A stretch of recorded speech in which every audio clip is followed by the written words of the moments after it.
श्री कृष्ण का अवतार अधर्म का नाश और धर्म की स्थापना के लिए हुआ था। उनकी सबसे प्रमुख लीलाओं में से एक कंस वध की कथा है। यह कथा न केवल अत्याचार और अन्याय के अंत का प्रतीक है, बल्कि यह भी सिखाती है कि सत्य और धर्म के सामने कोई भी बुरी शक्ति टिक नहीं सकती।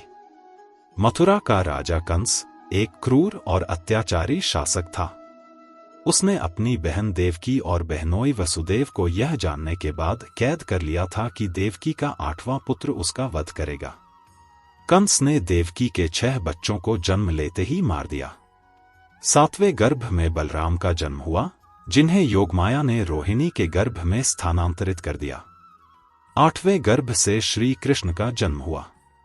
भगवान विष्णु ने वसुदेव और देवकी को आश्वासन दिया था कि उनका पुत्र अधर्म का अंत करेगा।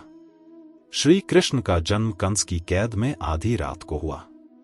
उस रात चारों ओर दिव्यता का अनुभव हो रहा था। भगवान विष्णु के आदेश पर वसुदेव ने श्री कृष्ण को गोकुल में नंद बाबा और यशोदा के पास पहुंचा दिया।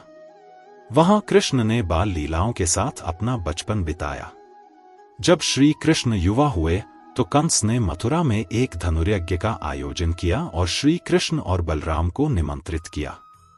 कंस ने यह योजना बनाई थी कि वह इस अवसर पर श्री कृष्ण को मार डालेगा। जब श्री कृष्ण मथुरा पहुंचे तो वहां का वातावरण अत्याचार और भय से भरा हुआ था। उन्होंने सबसे पहले कंस के शक्तिशाली राक्षसों जैसे चाणूर और मुष्टिक को पराजित किया।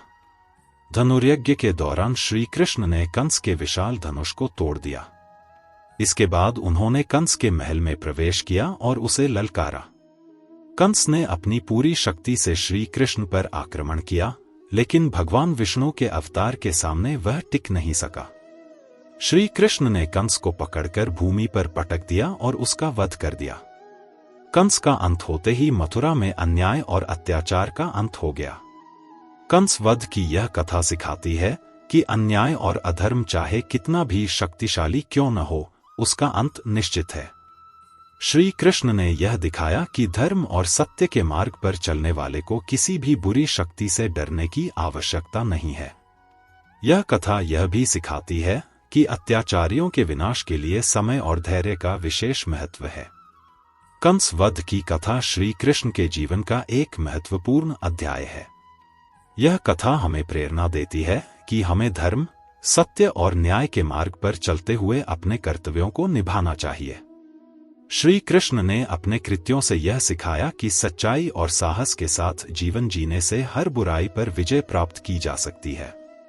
जय श्री कृष्ण। एक हिंदू होने के नाते यह कहानी और हिंदू भाइयों तक जरूर शेयर करें और हिंदू होने के नाते चैनल को सब्सक्राइब जरूर करें।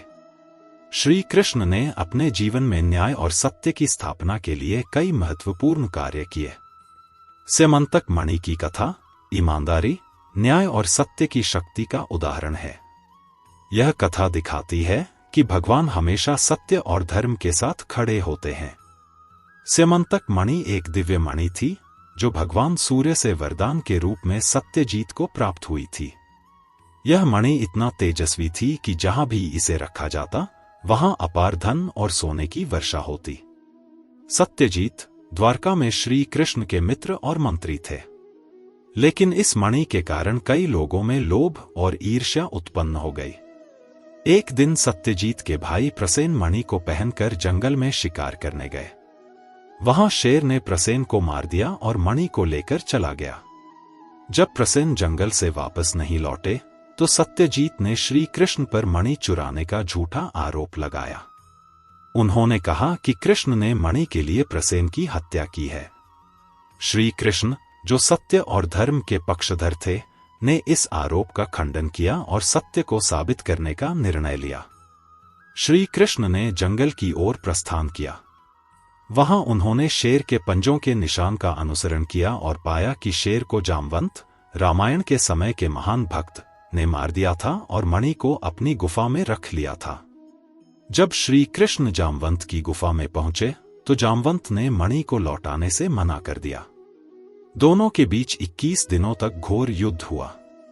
अंत में जामवंत ने महसूस किया कि श्री कृष्ण कोई साधारण व्यक्ति नहीं, बल्कि स्वयं भगवान विष्णु के अवतार हैं। जामवंत ने अपनी गलती मानी और मणि श्री कृष्ण को सौंप दी। साथ ही उन्होंने अपनी पुत्री जामवंती का विवाह श्री कृष्ण से कर दिया। श्री कृष्ण मणि लेकर द्वारका लौटे और सत्यजीत को सौंप दी। सत्यजीत, जो पहले श्री कृष्ण पर झूठा आरोप लगा चुके थे, अपनी गलती पर पछताए और कृष्ण से क्षमा मांगी। उन्होंने यह मणि श्री कृष्ण को समर्पित करना चाहा, लेकिन श्री कृष्ण ने इसे अस्वीकार कर दिया और मणि सत्यजीत को लौटा दी। स्यमंतक मणि की कथा हमें सिखाती है कि सत्य और ईमानदारी की राह कठिन हो सकती है, लेकिन अंततः वही विजयी होती है। यह कथा दिखाती है कि जब हम सच्चाई के मार्ग पर चलते हैं तो भगवान स्वयं हमारी सहायता करते हैं। यह कथा यह भी सिखाती है कि लोभ और ईर्ष्या से व्यक्ति अपने ही प्रियजनों के प्रति अन्याय कर सकता है। स्यमंतक मणि की कथा श्री कृष्ण की न्यायप्रियता और सत्यनिष्ठा का प्रतीक है। यह हमें जीवन में सत्य और धर्म के मार्ग पर चलने की प्रेरणा देती है। जय श्री कृष्ण। ये कहानी पसंद आई तो चलिए एक दूसरी कहानी के और। पारिजात वृक्ष की कथा। श्री कृष्ण की लीलाएं केवल उनकी शक्ति और दिव्यता का प्रदर्शन नहीं थीं, बल्कि उनमें प्रेम, समर्पण और संबंधों की गहराई भी छिपी थी। पारिजात वृक्ष की कथा श्री कृष्ण की रानी सत्यभामा और रुक्मिणी के साथ उनके प्रेम, धैर्य और करुणा का अद्भुत उदाहरण है। यह कथा दर्शाती है कि प्रेम में कोई ईर्ष्या या प्रतिस्पर्धा नहीं होनी चाहिए। देवताओं के राजा इंद्र के स्वर्ग में पारिजात नामक एक दिव्य वृक्ष था। यह वृक्ष अद्वितीय था और इसकी सुगंध और सुंदरता अलौकिक थी। इसकी विशेषता यह थी कि इसके फूल कभी मुरझाते नहीं थे। एक बार श्री कृष्ण अपनी पत्नी सत्यभामा के साथ स्वर्ग गए। वहां सत्यभामा ने पारिजात वृक्ष को देखा और उसकी सुंदरता से मोहित हो गईं। उन्होंने श्री कृष्ण से कहा, स्वामी, यह वृक्ष मेरे महल में होना चाहिए। कृपया इसे मेरे लिए ले आइए। श्री कृष्ण ने सत्यभामा की इच्छा को पूरा करने के लिए इंद्र से पारिजात वृक्ष मांगा, लेकिन इंद्र ने इसे देने से इनकार कर दिया। इंद्र का मानना था कि यह वृक्ष स्वर्ग का गौरव है और इसे किसी को भी नहीं दिया जा सकता। श्री कृष्ण ने इंद्र को समझाने का प्रयास किया, लेकिन जब इंद्र नहीं माने तो उन्होंने वृक्ष को बलपूर्वक ले जाने का निश्चय किया। इसके लिए एक युद्ध हुआ, जिसमें श्री कृष्ण ने अपनी दिव्य शक्ति का प्रदर्शन करते हुए इंद्र को पराजित किया। श्री कृष्ण ने पारिजात वृक्ष को सत्यभामा के महल में स्थापित कर दिया। सत्यभामा इसे पाकर अत्यंत प्रसन्न हुई, लेकिन इस घटना को देखकर रुक्मिणी के मन में यह विचार आया कि कृष्ण ने सत्यभामा के प्रति अधिक प्रेम दिखाया है। रुक्मिणी, जो अत्यंत स्नेही और विनम्र थीं, इस बारे में कुछ नहीं बोली। लेकिन श्री कृष्ण, जो अपने भक्तों और प्रियजनों के मन की बात तुरंत समझ जाते थे, उन्होंने रुक्मिणी को समझाने का निश्चय किया। श्री कृष्ण ने सत्यभामा और रुक्मिणी दोनों को समझाया कि वे दोनों उनके जीवन का अभिन्न अंग हैं। उन्होंने पारिजात वृक्ष के फूलों को इस प्रकार व्यवस्थित किया कि वे रुक्मिणी के मंदिर में प्रतिदिन चढ़ाए जा सकें। इस प्रकार श्री कृष्ण ने अपने प्रेम और करुणा से सत्यभामा और रुक्मिणी दोनों को संतुष्ट किया। पारिजात वृक्ष की कथा यह सिखाती है कि प्रेम और समर्पण में कोई प्रतिस्पर्धा नहीं होनी चाहिए। श्री कृष्ण ने यह दिखाया कि सच्चा प्रेम समानता और समर्पण का प्रतीक है। साथ ही यह कथा यह भी सिखाती है कि हर इच्छा को पूरा करने के पीछे एक जिम्मेदारी होती है और हर संबंध का सम्मान करना आवश्यक है। श्री कृष्ण की पारिजात वृक्ष की लीला केवल एक कथा नहीं, बल्कि जीवन के जटिल संबंधों को सुलझाने का एक सुंदर उदाहरण है। यह कथा हमें सिखाती है कि प्रेम में धैर्य, समझ और संतुलन सबसे महत्वपूर्ण है। जय श्री कृष्ण। श्री कृष्ण की लीला, उद्धव और ब्रज की गोपियों की कथा। श्री कृष्ण की लीलाएं भक्तों को जीवन के गूढ़ रहस्यों और भक्ति की महिमा को समझाने का माध्यम थी। उनकी गोपियों के प्रति दिव्य प्रेम और उनका संदेश यह दर्शाता है कि सच्चा प्रेम भक्ति का सर्वोच्च रूप है। उद्धव और ब्रज की गोपियों की कथा इस बात का प्रमाण है कि भगवान के प्रति निस्वार्थ प्रेम भक्त को ईश्वर के सबसे निकट ला सकता है। द्वारका में श्री कृष्ण के एक मित्र थे, उद्धव। वे अत्यंत विद्वान और ज्ञानी थे, लेकिन उन्हें भक्ति का महत्व नहीं समझ आता था। उनका मानना था कि ज्ञान के माध्यम से ही भगवान को प्राप्त किया जा सकता है। श्री कृष्ण ने उद्धव को ब्रज भेजने का निश्चय किया, ताकि वे गोपियों के सच्चे प्रेम और भक्ति को समझ सकें। उन्होंने उद्धव से कहा, ब्रज जाओ और वहां मेरी गोपियों को मेरा संदेश दो।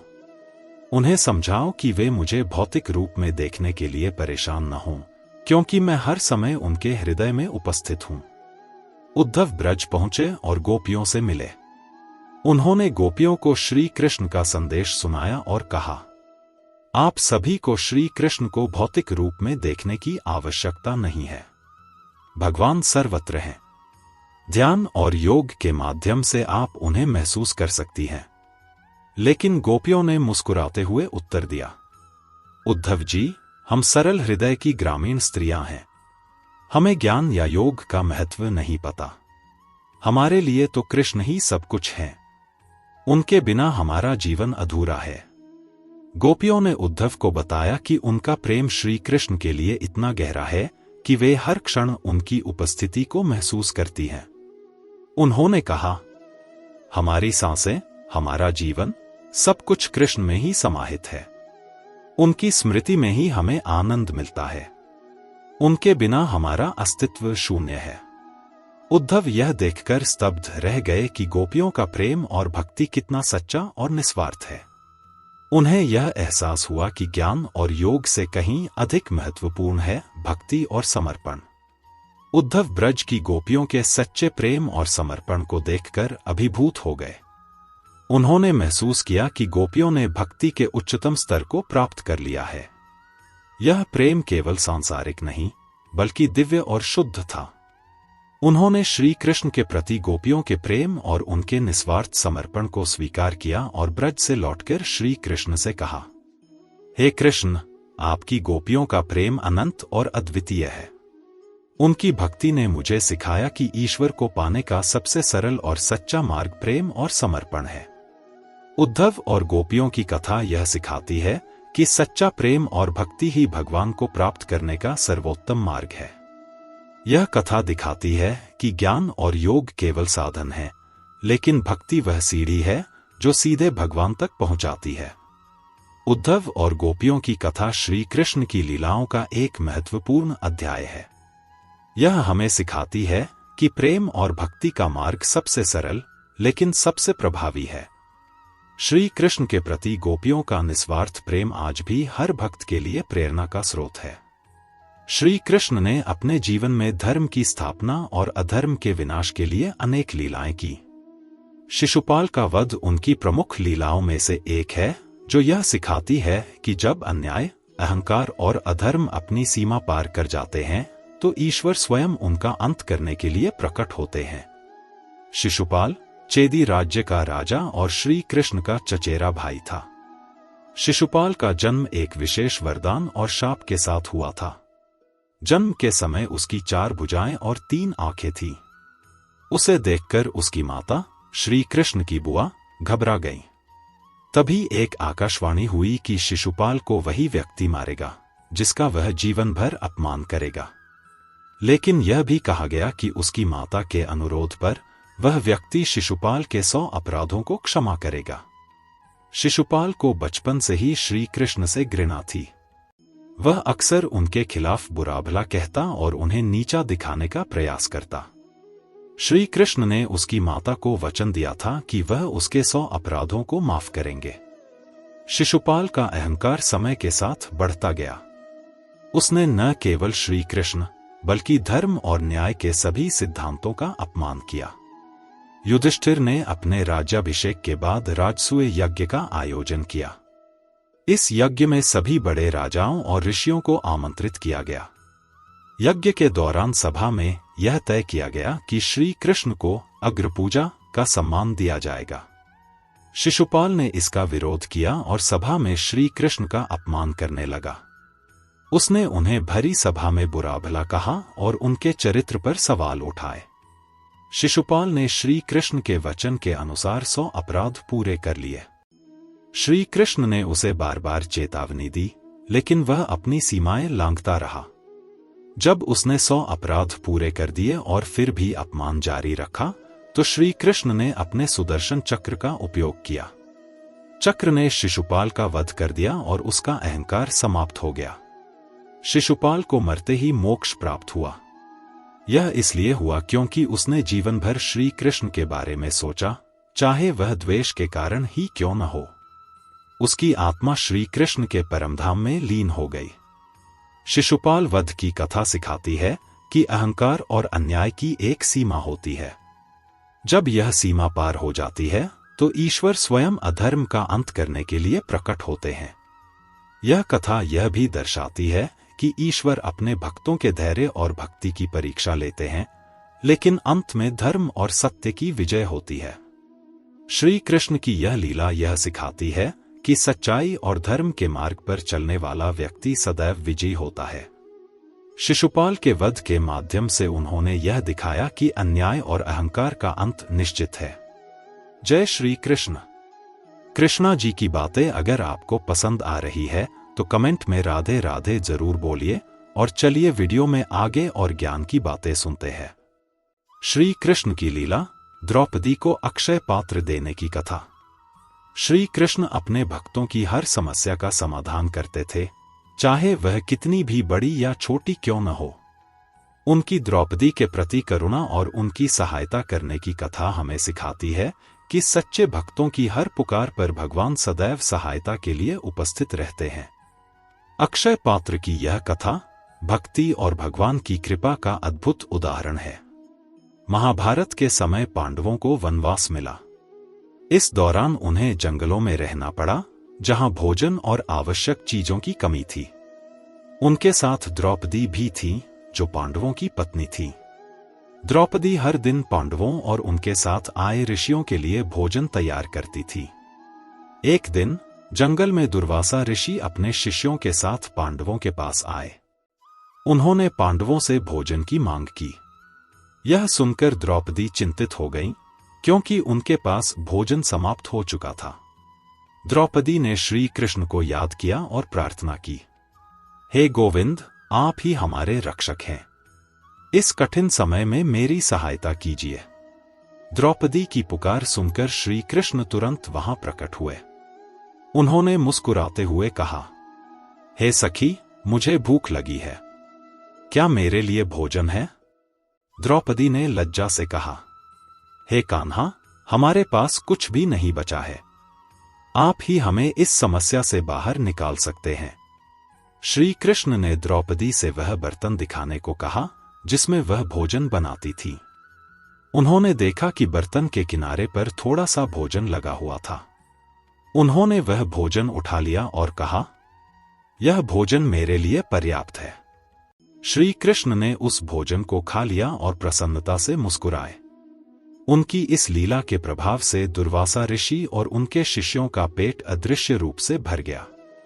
उन्हें ऐसा अनुभव हुआ जैसे उन्होंने बहुत सारा स्वादिष्ट भोजन खा लिया हो। जब दुर्वासा ऋषि और उनके शिष्य भोजन के लिए लौटे तो उन्हें इतनी संतुष्टि महसूस हुई कि उन्होंने पांडवों से भोजन की मांग नहीं की। उन्होंने श्री कृष्ण की लीला को समझा और प्रसन्न होकर पांडवों को आशीर्वाद दिया। अक्षय पात्र की यह कथा यह सिखाती है कि जब भक्त सच्चे हृदय से भगवान को पुकारते हैं तो भगवान उनकी हर समस्या का समाधान करते हैं। यह कथा यह भी दर्शाती है कि भगवान के प्रति पूर्ण विश्वास और भक्ति किसी भी संकट को समाप्त कर सकती है। द्रौपदी को अक्षय पात्र देने की यह कथा श्री कृष्ण की करुणा और उनकी भक्ति के महत्व का प्रतीक है। यह हमें सिखाती है कि भगवान के प्रति समर्पण और विश्वास जीवन की हर कठिनाई का समाधान है। जय श्री कृष्ण। श्री कृष्ण की लीला, कालिंदी से विवाह की कथा। श्री कृष्ण का जीवन प्रेम, भक्ति और धर्म की स्थापना का प्रतीक है। उनके विवाहों में न केवल सांसारिक प्रेम बल्कि आध्यात्मिक संबंध और कर्तव्य की गहराई भी छिपी है। कालिंदी से विवाह की कथा हमें दिखाती है कि ईश्वर अपने भक्तों की सच्ची इच्छाओं को कैसे पूरा करते हैं। कालिंदी भगवान सूर्य की पुत्री थी। वह बचपन से ही भगवान विष्णु की परम भक्त थीं और उन्होंने प्रण लिया था कि वह केवल भगवान विष्णु या उनके अवतार से ही विवाह करेंगी। कालिंदी ने यमुना नदी के तट पर एक आश्रम बनाकर तपस्या शुरू कर दी। उन्होंने कठोर तप से भगवान विष्णु को प्रसन्न करने का प्रयास किया। उनका दृढ़ निश्चय था कि यदि भगवान उनकी भक्ति से प्रसन्न होकर उनके जीवन में आएंगे तो वह उनकी पत्नी बनेंगी। एक दिन श्री कृष्ण अपने मित्र अर्जुन के साथ यमुना तट पर घूमने आए। वहां उन्होंने देखा कि कालिंदी तपस्या कर रही हैं। उनका तेजस्वी स्वरूप और भक्ति से परिपूर्ण चेहरा देखकर अर्जुन ने श्री कृष्ण से पूछा, हे कृष्ण, यह दिव्य स्त्री कौन है जो इतनी गहन तपस्या कर रही है? श्री कृष्ण ने मुस्कुराते हुए कालिंदी के पास जाकर उनसे उनके तपस्या का कारण पूछा। कालिंदी ने नम्रता से उत्तर दिया, हे प्रभु, मैं भगवान विष्णु की भक्त हूं और केवल उन्हीं से विवाह करना चाहती हूं। मेरी तपस्या का उद्देश्य है कि मैं उन्हें अपने जीवन साथी के रूप में प्राप्त कर सकूं। श्री कृष्ण ने कालिंदी से कहा, हे देवी, तुम्हारी भक्ति और समर्पण ने मुझे प्रभावित किया है। मैं ही विष्णु का अवतार हूं। तुम्हारी तपस्या सफल हुई। मैं तुम्हें अपनी पत्नी के रूप में स्वीकार करता हूं। यह सुनकर कालिंदी का मन प्रसन्नता से भर गया। उन्होंने श्री कृष्ण को प्रणाम किया और उनका धन्यवाद किया। श्री कृष्ण कालिंदी को द्वारका ले गए। वहां राजसी परंपराओं के अनुसार उनका विवाह संपन्न हुआ। यह विवाह न केवल प्रेम का बल्कि भक्ति और समर्पण का प्रतीक भी था। कालिंदी से विवाह की कथा सिखाती है कि सच्ची भक्ति और समर्पण से भगवान को प्राप्त किया जा सकता है। यह कथा यह भी दिखाती है कि भगवान अपने भक्तों की इच्छाओं और समर्पण का सम्मान करते हैं। साथ ही यह कथा यह संदेश देती है कि सच्चा प्रेम और भक्ति आत्मा और परमात्मा के मिलन का प्रतीक है। श्री कृष्ण और कालिंदी की यह कथा भक्ति, प्रेम और भगवान के प्रति पूर्ण समर्पण का अद्भुत उदाहरण है। यह हमें प्रेरणा देती है कि जब हम सच्चे हृदय से भगवान की आराधना करते हैं तो वह हर इच्छा पूरी करते हैं। जय श्री कृष्ण। श्री कृष्ण की लीला, गोवर्धन पूजा की कथा। श्री कृष्ण ने अपने जीवन में धर्म, प्रकृति और मानवता के प्रति प्रेम का संदेश दिया। उनकी गोवर्धन पूजा की कथा इस बात का प्रतीक है कि ईश्वर सच्चे कर्म और समर्पण को अधिक महत्व देते हैं। यह कथा हमें अहंकार से बचने और प्रकृति के प्रति आभार व्यक्त करने की प्रेरणा देती है। गोकुल और वृंदावन के लोग हर साल इंद्रदेव की पूजा करते थे। वे मानते थे कि इंद्रदेव की कृपा से उन्हें अच्छी वर्षा और समृद्ध फसलें प्राप्त होती हैं। लेकिन बालकृष्ण ने देखा कि गोकुलवासी अपनी मेहनत और गोवर्धन पर्वत के महत्व को भूलकर केवल इंद्रदेव को ही पूजा में प्राथमिकता दे रहे थे। कृष्ण ने गांव वालों से पूछा, आप इंद्रदेव की पूजा क्यों करते हैं? हमारी गायें गोवर्धन पर्वत पर चरती हैं, वह हमें घास, पानी और आश्रय प्रदान करता है। हमें गोवर्धन पर्वत की पूजा करनी चाहिए जो हमारी रोजमर्रा की जरूरतें पूरी करता है। कृष्ण की बातों से गोकुलवासी सहमत हो गए। इस बार उन्होंने इंद्रदेव की पूजा बंद कर दी और गोवर्धन पर्वत की पूजा करने का निर्णय लिया। उन्होंने पर्वत के पास जाकर वहां अन्न, मिष्ठान और दूध से पूजा की और उत्सव मनाया। इंद्रदेव को यह बात नागवार गुजरी। उनका अहंकार जाग उठा और उन्होंने सोचा कि गोकुलवासियों को उनके महत्व का एहसास कराना चाहिए। इंद्रदेव ने गोकुल पर भयंकर बारिश और तूफान भेजा। आकाश में काले बादल छा गए, मूसलधार वर्षा होने लगी और पूरा गांव बाढ़ में डूबने की कगार पर आ गया। डरे हुए गोकुलवासी श्री कृष्ण के पास गए और उनकी शरण में सहायता मांगी। कृष्ण ने मुस्कुराते हुए गोकुलवासियों को आश्वासन दिया, चिंता मत करो, मैं आपकी रक्षा करूंगा। इसके बाद उन्होंने अपनी छोटी अंगुली पर गोवर्धन पर्वत को उठा लिया। उन्होंने कहा, सभी लोग और जानवर इस पर्वत के नीचे आकर शरण लें। यह पर्वत तुम्हें बारिश और तूफान से बचाएगा। गोकुलवासी अपनी गायों और परिवार के साथ पर्वत के नीचे इकट्ठा हो गए। कृष्ण ने 7 दिनों तक गोवर्धन पर्वत को अपनी अंगुली पर उठाए रखा। इंद्रदेव ने देखा कि उनकी शक्तियां कृष्ण के आगे असफल हो रही हैं। तब उन्हें एहसास हुआ कि श्री कृष्ण कोई साधारण बालक नहीं, बल्कि स्वयं भगवान विष्णु के अवतार हैं। इंद्रदेव ने कृष्ण के सामने आकर क्षमा मांगी और कहा, हे कृष्ण, मैंने अपने अहंकार में आकर गलत कार्य किया, कृपया मुझे क्षमा करें। कृष्ण ने इंद्र को क्षमा कर दिया और उन्हें यह सीख दी कि अहंकार और शक्तियों का दुरुपयोग विनाशकारी हो सकता है। यह कथा सिखाती है कि अहंकार का त्याग करके सच्चाई और कर्तव्य का पालन करना चाहिए। श्री कृष्ण ने यह दिखाया कि प्रकृति का सम्मान करना और उसकी रक्षा करना हमारा कर्तव्य है। साथ ही यह कथा यह भी दर्शाती है कि जब हम सच्चे हृदय से ईश्वर की शरण लेते हैं तो वह हमारी हर परिस्थिति में रक्षा करते हैं। गोवर्धन पूजा की कथा श्री कृष्ण की दिव्यता और उनकी करुणा का प्रतीक है। यह हमें सिखाती है कि सच्चा धर्म कर्म, समर्पण और प्रकृति के प्रति आभार में है। जय श्री कृष्ण। चलिए अब एक और कहानी सुनते हैं, द्रौपदी का चीरहरण और उनकी रक्षा। महाभारत के महानायक श्री कृष्ण ने सदैव अपने भक्तों की रक्षा की और धर्म की स्थापना के लिए हर संभव प्रयास किया। द्रौपदी के चीरहरण की कथा उनकी करुणा, भक्ति के प्रति समर्पण और धर्म की रक्षा के आदर्शों का प्रतीक है। यह कथा हमें यह विश्वास दिलाती है कि ईश्वर अपने भक्तों की सच्चे हृदय से की गई पुकार पर सदैव सहायता के लिए उपस्थित होते हैं। यह घटना उस समय की है जब पांडव जुए के खेल में कौरवों के हाथों अपना सब कुछ हार चुके थे। पांडवों ने अपने राज्य, धन और स्वयं को भी दांव पर लगा दिया था। अंत में युधिष्ठिर ने द्रौपदी को दांव पर लगा दिया और हार गए।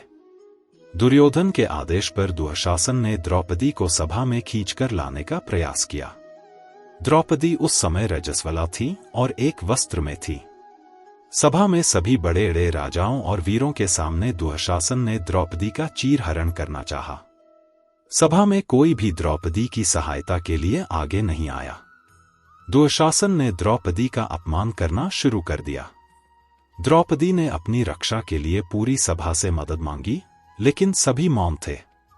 आखिरकार उन्होंने अपने आराध्य श्री कृष्ण को याद किया और प्रार्थना की, हे गोविंद, हे माधव, मेरी लाज आपकी शरण में है, कृपया मेरी रक्षा करें।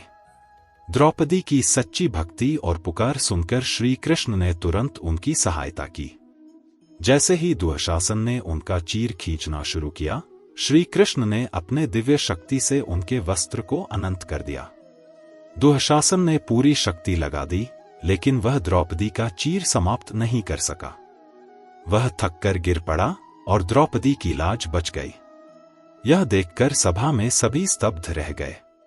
इस घटना ने दुर्योधन और कौरवों के अन्याय और अधर्म की पराकाष्ठा को उजागर कर दिया। द्रौपदी के चीरहरण की घटना महाभारत युद्ध का प्रमुख कारण बनी। श्री कृष्ण ने इस घटना के माध्यम से दिखाया कि जो अपने भक्तों के प्रति अन्याय करता है, उसका विनाश निश्चित है। द्रौपदी के चीरहरण की कथा यह सिखाती है कि जब हम सच्चे हृदय से भगवान को पुकारते हैं, तो वे हमारी सहायता अवश्य करते हैं। यह कथा धर्म, भक्ति और सत्य की शक्ति पर हमारा विश्वास मजबूत करती है। साथ ही यह हमें यह भी सिखाती है कि अन्याय और अधर्म का अंत निश्चित है। श्री कृष्ण की यह लीला धर्म और न्याय की रक्षा का प्रतीक है। यह कथा आज भी हमें प्रेरित करती है कि जीवन में चाहे कितनी भी कठिनाई आए, हमें सच्चे हृदय और विश्वास के साथ भगवान को पुकारना चाहिए। जय श्री कृष्ण। अब सुनते हैं एक और कहानी, गोपियों के साथ रासलीला। श्री कृष्ण की रासलीला उनकी अनंत लीलाओं में सबसे अद्भुत और भक्तिमय है। यह केवल एक नृत्य या उत्सव नहीं था, बल्कि आत्मा और परमात्मा के मिलन का प्रतीक था। रासलीला ने प्रेम, भक्ति और आत्मसमर्पण का संदेश दिया, जो आज भी श्री कृष्ण के भक्तों को गहराई से प्रेरित करता है। एक बार शरद पूर्णिमा की रात थी।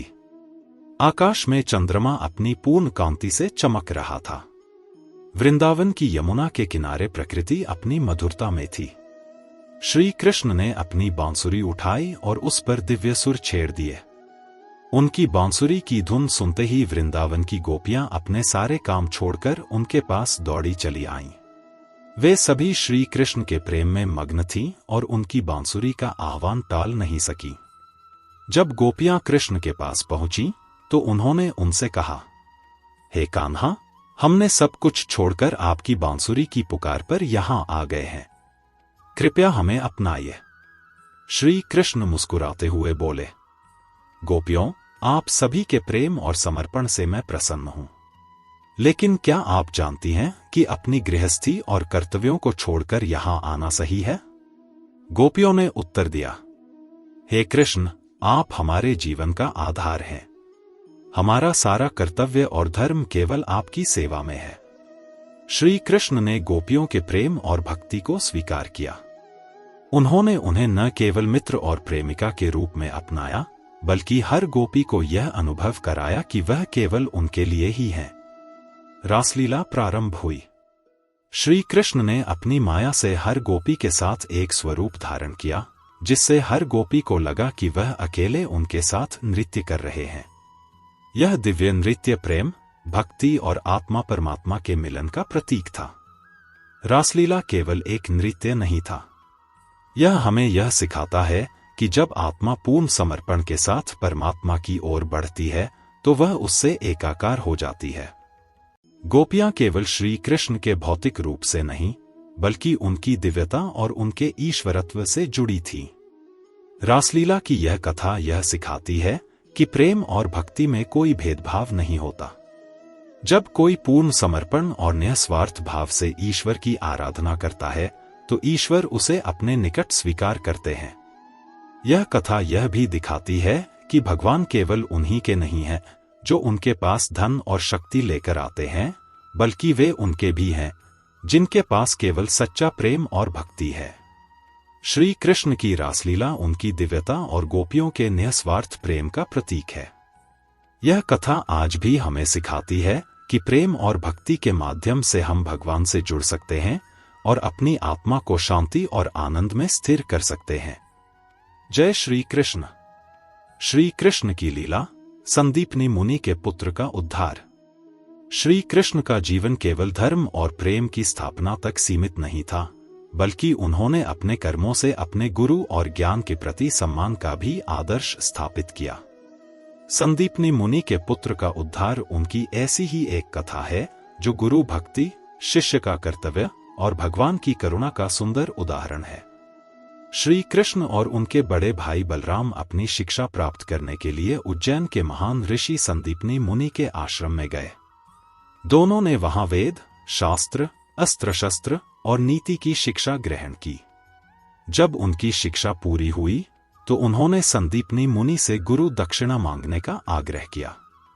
संदीपनी मुनि और उनकी पत्नी ने कहा, हे कृष्ण, हमारे पुत्र का कुछ समय पहले समुद्र में निधन हो गया था। यदि तुम हमारी गुरु दक्षिणा के रूप में उसे लौटा सको तो यह हमारे लिए सबसे बड़ी दक्षिणा होगी।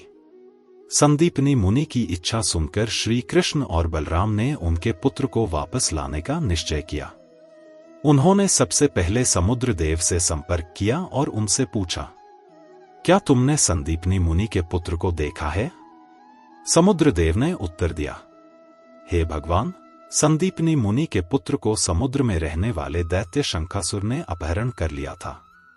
श्री कृष्ण और बलराम ने शंखासुर का पीछा किया। उन्होंने शंखासुर का वध किया और संदीपनी मुनि के पुत्र को मुक्त कराया। संदीपनी मुनि का पुत्र मृत था, इसलिए श्री कृष्ण और बलराम ने यमलोक का रुख किया।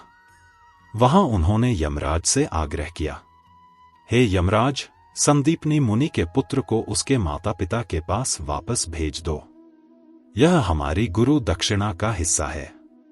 यमराज ने श्री कृष्ण और बलराम के दिव्य स्वरूप को पहचान लिया।